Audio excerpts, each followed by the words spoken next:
A réstia da luz lunar penetra na sala o suficiente. Ela já escutava a voz mansa e branda do Rabi e encontra-o de costas. Divaldo diz que nessa hora ele faz um gesto com a cabeça de 90 graus, formando um ângulo perfeito. Então ela só pôde ver o perfil. Foi o suficiente para ela cair de joelhos, dizendo: mestre. E ele diz: Maria. E ela, assustada, diz: como sabes quem eu sou? E Jesus diz: eu sou o bom pastor, conheço todas as minhas ovelhas, conheço um a um de todos nós. Jesus nos conhece de um a um, todos nós. Sabe que de quando em quando a gente vai aprontar conscientemente? Hoje vou fazer, eu sei que é errado, vou dar uma escondida. Deus não vai perceber, eu vou ficar limpando meus pensamentos. Vai perceber sim, porque conhece um a um de toda a nossa intimidade. E nós nos envergonhamos muito mais do que os bons espíritos, que não se envergonham. Eles sabem que estamos na caminhada. Nós, quando percebemos os erros, nos envergonhamos, porque ela tem essa reação naquele momento. Quando ele diz: Maria, o que queres? E ela diz: Senhor, eu estou desesperada, eu não sei o que fazer. Como se esperasse dele uma solução. E nós, muitas vezes, esperamos de alguém, de uma casa espírita, de um médium, uma solução. A gente vai nessas ledoras de sorte ou de futuro, esperando que ela diga o que fazer, não é isso? Olha, o teu príncipe encantado vai aparecer. Assim que você fizer uma viagem, na volta ele vai aparecer. O que acontece com a pessoa? Ela sai e todo mundo que passa, ela, será que é esse? Será que é esse? Será que é esse? Será que é esse? Será que é esse? Enclausura aquele pensamento, achando que a solução, a felicidade vem de fora. Nós temos esse hábito de achar que a nossa felicidade vem de fora. Se tal coisa acontecer, minha vida ficaria perfeita. Se tal outra coisa acontecer, a Mega Sena está acumulada, né? Hoje, milhões. Tantos milhões que não dá nem para saber quanto. 60 milhões. Meu Deus do céu. Um já estaria de bom tamanho, 60 é muito. E alguns de nós fazemos: se eu ganhar. E a pessoa é muito bondosa, dou metade para os pobres. Fica com 30. Metade. E outra metade, minha vida estaria perfeita. Se tal pessoa me amasse, eu seria feliz. Se meu filho fosse desse jeito, eu seria feliz. Se eu não tivesse tal problema, eu seria feliz. Nós condicionamos nossa felicidade no ser sempre terceirizando. Se tal coisa, sendo que a história de Miriam nos ensina que essa felicidade vem de dentro. Tanto que Jesus disse a ela: vá, Maria, cuide de seus filhos. E ela, envergonhada, baixa a fronte e diz: Senhor, não tive a oportunidade de ter tido filhos. Diz Divaldo: meu ventre foi varado 1000 vezes e eu não consegui ser mãe e nem amar. E Jesus disse: Maria, não são os filhos da carne que eu estou me referindo. Ame aqueles filhos que não têm mães. Ame as mães que não têm filhos. Esse é o seu trabalho. Essa é a sua cura. Ame. Ame indistintamente. Como quem dissesse: não basta somente amar só os seus, só os próximos. É fácil amar um filho, uma filha, um pai, uma mãe, um marido. Vamos deixar esse exemplo não tão fácil, não tão simples, mas mais fácil do que amar um desconhecido, do que amar alguém que nos fez mal de fato. Muito mais difícil.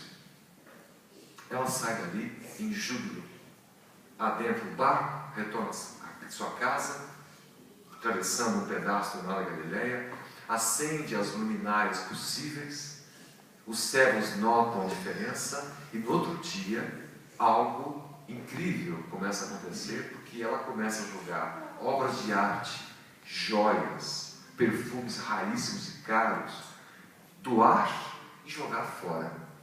E as pessoas que comentavam: a Miriam dos 7 demônios está cada vez mais endemoniada, sendo que não.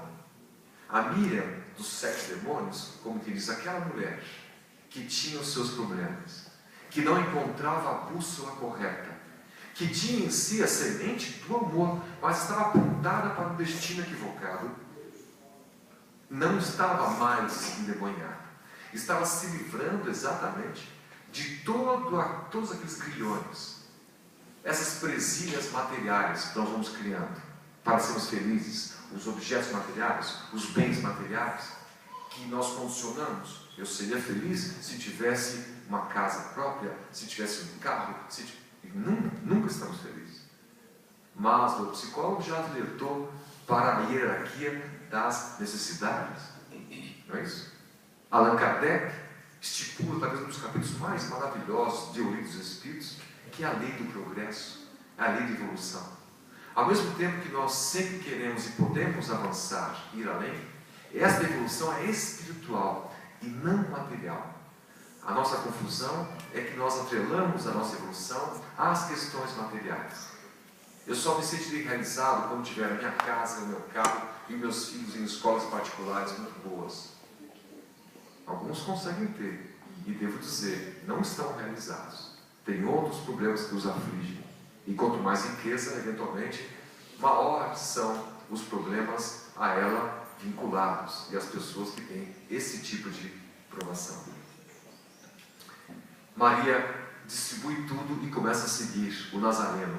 Por onde ele caminhasse, ela iria junto ao séquito. Ela era aquela responsável por atender a multidão que seguia Jesus, fazia os alimentos, começou a trabalhar como um obreiro da casa, que pacientemente dispõe as cadeiras para que nós possamos sentar, que limpa o auditório para que nós possamos aproveitar do ambiente. Nós não sabemos quem é e nem agradecemos a pessoa, mas alguns trabalharam nisso. Passou a ser essa trabalhadora anônima. Diz uma pesquisadora americana que ela era a líder das mulheres. E olha que mulheres que seguiam Jesus. Maria Santíssima, mãe de Jesus. A ternura em pessoa.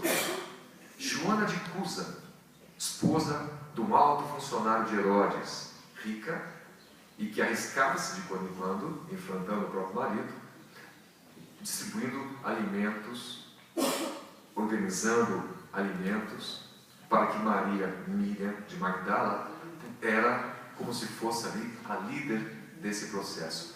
Joana de Cusa, diz Divaldo Franco, talvez uma das encarnações do espírito Joana de Ângeles, que é o espírito guia do médium Divaldo Franco.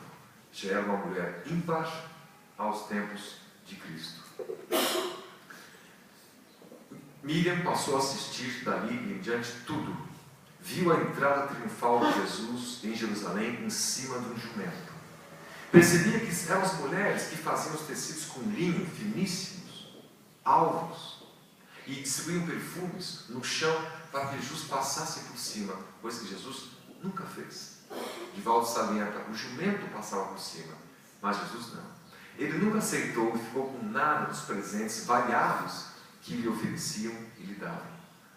Certa feita, na mesma cidade de Magdala, antes da passagem triunfal de Jerusalém, um rico fariseu chamado Simão também convida Jesus para que ele pudesse fazer um banquete com seus convidados. Simão, fariseu, era dado a isso, era muito conhecido na cidade por fazer isso. Um rico mercador convidava sempre alguém das artes, alguém que passeava. Cleópatra, rainha do Egito, já passeou, por exemplo, por essa cidade de Magdala. Era um clima agradável, de costa, de praia. E, dentre as figuras ilustres, Simão resolve então convidar esse rabi estranho que muitas pessoas andam seguindo. Jesus vai com Pedro e João na casa rica de Simão, sob críticas de sempre de nós seres humanos. Como é que ele vai lá com aquele pecador, aquele rico? Nós sempre apontamos o dedo, né? Apontando o que os outros fazem ou deixam de fazer. E Jesus ia com todos. Não havia distinção. Conhecia o ser humano na sua profundidade.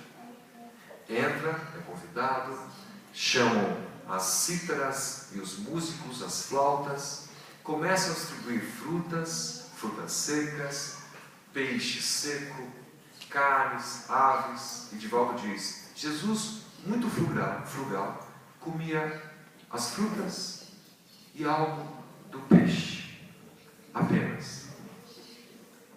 De repente, um alvoroço tal na casa, e alguém entra, e era Maria, de Magdala, segurando o vestido, fugindo ali dos convivas, e se debruça sobre Jesus, chorando sobre os seus pés.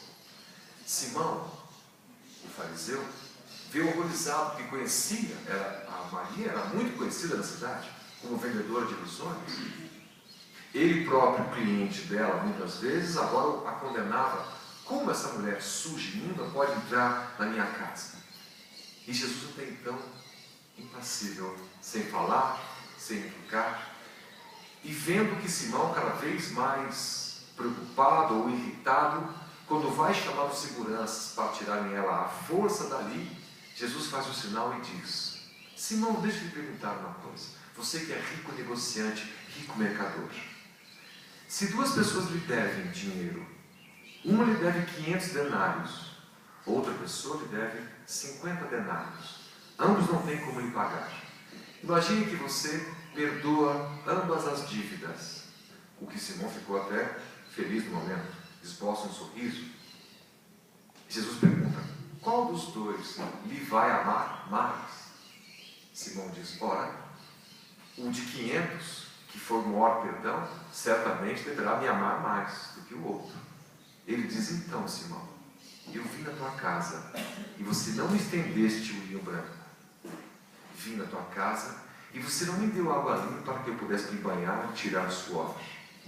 Mas esta mulher que está seca com suas lágrimas, com seu cabelo, seca as lágrimas que escorrem nos meus pés. Essa mulher me traz nos seus bolsos o sublime perfume da mirra, do incenso ou dos perfumes que ela própria fazia, raríssimos e caríssimos. Quem será que me ama mais? E ficou claro para Simão a mensagem do Messias. Esta mulher, agora condenada pelo que foi no passado, era, aos olhos do Mestre Jesus, a que mais amava naquele ambiente de riqueza que se encontrava o banquete. Muito bem. O tempo passa, agora sim, adentrando na cidade de Jerusalém, estava lá Miriam, acompanhando todos os passos de Jesus. Viu, mais afastada, como ficavam as mulheres, a Santa Ceia. Viu o gesto de traição de Judas de Iscariote, ou Judas Iscariotes. Viu a negação tripla de Pedro. Acompanhou Jesus para Anás, Caifás, Herodes, até chegar em Pôncio Pilatos. Ela estava lá em todos os momentos. Viu quando pegaram do lixão um ramo espinhoso, tetânico, e lhe afixaram na cabeça. Viu o sangue escorrer e ela estava lá. Em geral, ela e Maria, mãe de Jesus. Viu o processo da crucificação, consternada e abatida, porque nenhum dos discípulos estavam lá naquele momento. O mais jovem deles, apenas João. Viu todo o processo da crucificação, sofreu junto. Percebeu que muitos do que o amavam, que foram curados por ele, não estavam ali, haviam fugido de medo daquele processo todo entre a sexta-feira e o domingo. Viu-lhe o último suspiro. Atenuou-lhe as chagas, ajudou a limpar o corpo, a ser removido para uma gruta que José de Arimateia, um dos seguidores de Jesus mais rico, tinha. 3 dias depois, eles foram levar os produtos para embalsamar o corpo. Ela, Pedro, João, Maria, viram a gruta aberta, um lençol dobrado de linho e que o corpo de Jesus não estava lá. Saem preocupados, pensando o que havia acontecido. Será que Herodes mandou tirar? Ou Pôncio Pilatos? Ou alguém que invadiu? O que será que havia acontecido? E eles saem então contando isso. E ela fica procurando por ali, é o que vê entre o jardim, alguém misterioso, que ela achava que fosse o jardineiro.